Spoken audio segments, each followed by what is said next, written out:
So most people are so afraid to fail that they come up with this whole story that it's worse than it is. And of course, when you make it worse than it is, it overwhelms you, and now you won't begin.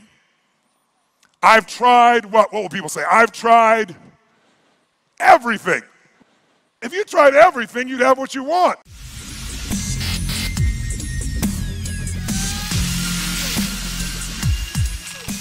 Depending on how well you want to do, and particularly if you're starting a company, you need to work super hard. So what does super hard mean? Well, when my brother and I were starting our first company, instead of getting an apartment, we just rented a small office and we slept on the couch. And we showered at the YMCA, and we're so hot up we had just one computer. So the website was up during the day, and I was coding at night. 7 days a week, all the time. And I sort of briefly had a girlfriend in that period, and in order to be with me, she had to sleep in the office. So work hard, like, I mean, every waking hour. That's the thing I would say, particularly if you're starting a company. And I mean, if you do simple math, you say like, okay, if somebody else is working 50 hours and you're working 100, you'll get twice as much done in the course of a year as the other company. Anyway, I'm in meetings a lot. My calendar gets very full with those, and then at night, after the kids have gone to bed, I'm on email a great deal. I get messages during the day. That's my chance to give long responses. And then over the weekend, I send a lot of mail as well. I take 2 weeks a year to just go off and read and think, where I'm not interrupted by work or anything else. I'm just solidly trying to think about the future, and people get to send me things to read as part of that so-called Think Week. So it's a nice mix of things. About 25% of the time then I'm out traveling around, meeting with customers, Europe, Asia, and that sort of helps me think, okay, do we have the right priorities? What are people responding well to, and what would they like to see us do better?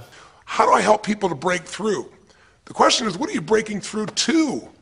In essence, all of us at some level, to feel alive, have to always feel like we're growing. When people ask me, what does it take to be happy, I always tell them one word: progress.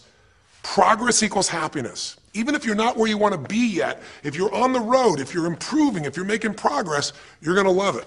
You're going to feel alive. On the other hand, it doesn't matter how successful you are. If you stop growing, you start dying inside. You have to work. I try to do it almost every day. This is why I'm in a top level many years. I think it's not by coincidence. It's because I do it extra outside the pitch.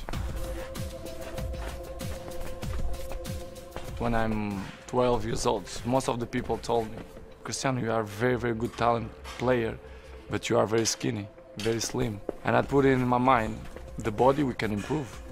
We can improve. You go to gym, dedication and hard work, you can improve. So I improve myself. Athleticism means a lot.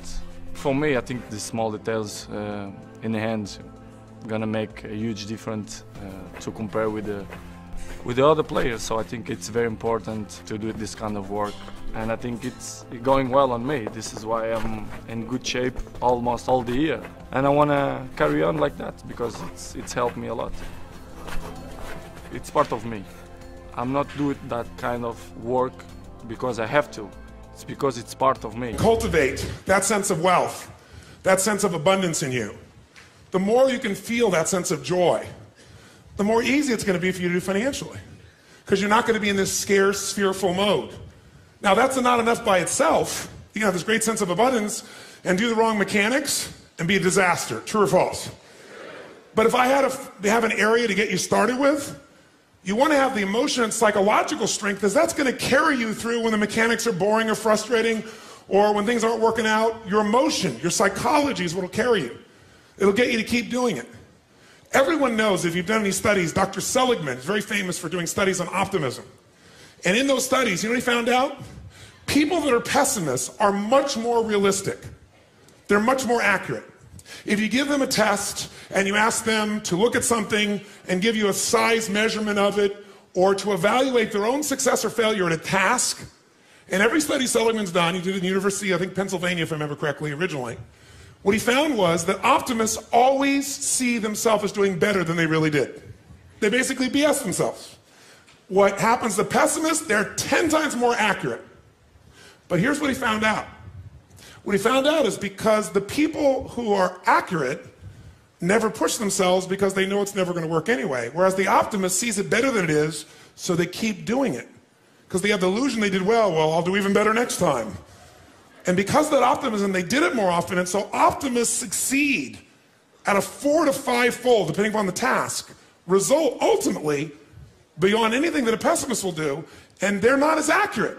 All that's a big way of saying is, if you can develop a psychology of resilience in yourself, you don't have to be optimistic or fake, you can be real. The realness is, whatever shows up, you are larger than anything that can happen to you. You are larger than any financial challenge you could ever face. Initially, we'll say, well, look at their houses, look at their homes, and they don't really have electricity, they don't have this, but they don't feel poor. It's your identity. The way you define the wealth determines whether you're wealthy or not. So are there enough things for you, knowing that 2/3 of the planet lives on $2 a day, that you could get yourself to really feel grateful, yes or no? Yes.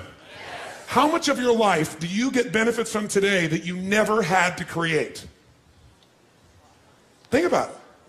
Like I said, the roads you ride on, the library, the books you didn't have to write, right? The internet that you can access in seconds and get answers to just about anything. The people in your life that you didn't have to raise, but are there for you. Think about all the different aspects of your life. If you want to be wealthy, all you have to do is associate.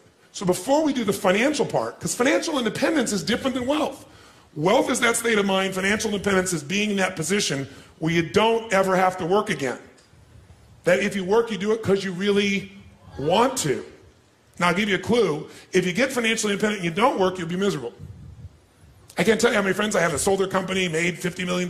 One man made almost $1 billion and was really excited for a while. But after a while, it was like bored. His vehicle of his business gave him a sense of contribution, and he was always growing, figuring out how to solve problems, and he had all the people he was connected to in the business, all the employees and friends and associates. So I want to tell you, I'm not just saying this as some little positive thinking technique. I'm telling you, this is the secret, the real secret, to shift it inside of you and to add the real value. Most people are trying to pursue something in the future that they already have. I want you to think of what it is you think you want that will make you wealthy or financially free. By defining the game in a winnable way, a certain amount of money that we meet, and that covers what we're going to call financial security, which might be your housing, your cars, your food, and basic entertainment. How many would feel rich if you didn't have to work, if your investments alone, the income from your investments, the income, covered those 4 items, your housing for the rest of your life, your food, right, your travel, and some entertainment? How many think that would feel pretty good? Say aye. And by the way, that number is way smaller than what most of you think of when you think about being financially independent, which is everything covered without working. So why not get the first one down pat? And you're going to know exactly what that number is for you and what it's going to take for that number where you don't have to work to meet it. Then we can look at financial independence, where you don't have to work and everything is covered. Then we go to financial freedom. You don't have to work and everything you can think of is covered. Anything you ever want to do for yourself or others, those you want to give. That's a different level, isn't it? And most people think of financial freedom, they come up with this gigantic number that if you even figured out everything you want, it's nowhere near as big as you think. And because it's so big, you never even start the journey. And you don't think it's going to happen. So you talk about it, you hope you'll get some big hit sometime with your business or something, but you never get going. How many follow this? Say aye. If you are significant in other people's eyes, what will that do for you? Well, you know, as in my eyes, somebody that I would look, somebody that, but when you know, you an example. But when you get there, you won't look to yourself anymore. When you get there, you'll just be at a different level, and then you'll be trying to figure some other level of what you need to get to so you would respect yourself. That's a good point. He always makes good points. You notice that? So what you're doing is, here's the game you're playing, and I want all of you to hear this. No amount of money will ever make you wealthy. Because as soon as you get there, you will raise the game. Now here's what's great about that. To continue growing in all areas of life. If you could grow emotionally, should you? Yes or no? Yes. If you could give more, should you? Yes or no? Yes. If you grow intellectually, should you? Yes. If you could give more love, should you? Yes. If you could grow more financially, should you? Yes, because growth is life. But having to grow in order to feel significant enough means you will always be poor. It's a game that never ends. Let's talk about money now, not wealth. What does it take mechanically to get this thing called financial independence? And what is financial independence as opposed to wealth? Wealth is a product of the mind. Again, no amount of money you ever achieve will make you wealthy. Financial independence means you never have to work again in order to live your life. That when you do work, you're doing it because you really want to, not because you have to. And how many are committed to not only being wealthy, but also financially independent? Say, ah!